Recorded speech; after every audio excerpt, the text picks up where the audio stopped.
Laura asked me to tell this story again, that I repeat the story that I told her, and probably some of the kids when they were younger. I went to an all-boys school. That's the only school that I ever went to.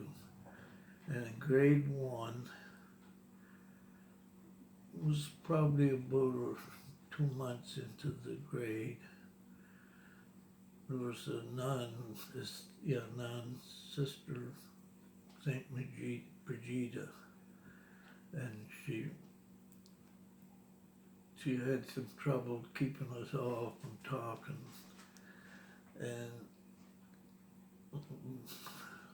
I guess I was one that was hard to keep from talking. And she said that the next day they were going to penalize us if we were caught talking. So we went to school the next day, and it started out great. Thought about it, kept remembering not to talk. And about 10 o'clock or 10:30, lo and behold, a couple of us got carried away and started talking across the seats. Might have even been Lauren, I can't remember for sure. If it wasn't Lauren, I think it was one of the Brasses. But anyway, she caught us talking and said, well, this is it. You're going to get what I warned you about. So they took us up. She took us up the corner of this classroom. About 20 kids in the class. Made one sit in one chair and one sit in the other, facing each other. And she said, now close your eyes, because you're going to get your medicine that will make you quit talking in school. So I felt real bad, and I sat in the chair. And the other person sat in the chair in front of me and closed her eyes. She came around and said, you're going to take soap in your mouth, and this will keep you from ever talking again in school, and you have to hold it in your mouth so long. So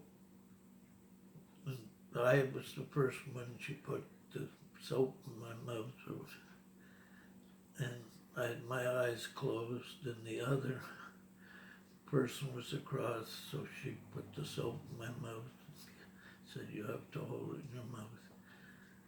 And when I started feeling real bad, and the person across from me, she put the soap in his mouth, and he started laughing. And that didn't make me feel any better, because I felt so bad. And he was roaring, laughing, and then the whole class started laughing. And finally, I realized that it wasn't soap, it was a chocolate. And maybe that's why I don't care that much for chocolates today. And I found out later that this Mother St. Brigida, I'm pretty sure she was a McGilvery from Big Marsh. After pretty near 70 years later, I found out, because it's not a common name.